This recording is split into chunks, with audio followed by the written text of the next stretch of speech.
This is Dr. Gabriel Chu from FECL Surrey, BC.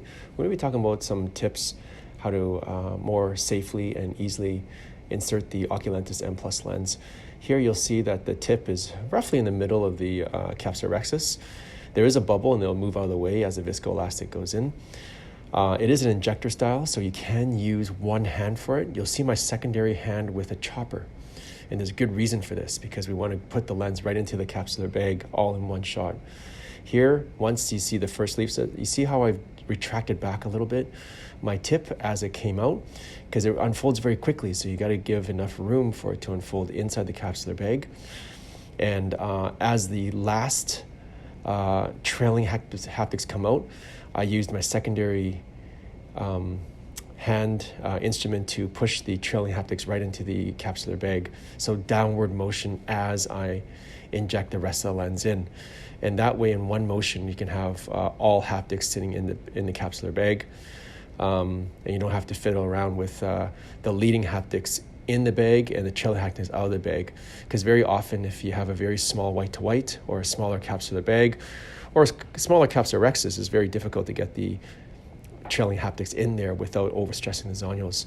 Now, we're also going to talk about the rotation of the lens. So here we are, we're going to be doing a bimanual rotation. It is a large lens, so you do want the pressure of the hydrostatic pressure inside the eye with the IA hand tip to expand the bag as much as possible. And I'm using the tip of the IA hand tip as well as the chopper to do a bimanual rotation. That allows for two forces to rotate the lens inside the bag as opposed to just one. I always find that unilateral forces don't give you enough force to move the lens efficiently, and sometimes it can stress the zonules.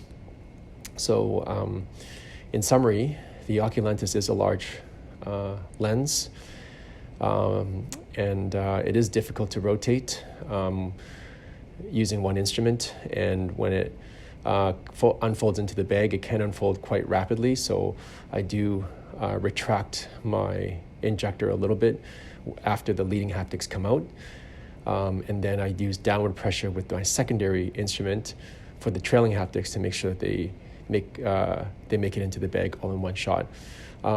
If it does not, then you can try to put the trailing haptics in later, but that's a more difficult maneuver. It takes more time and sometimes a bit more uncomfortable for the patient, especially if the zonules are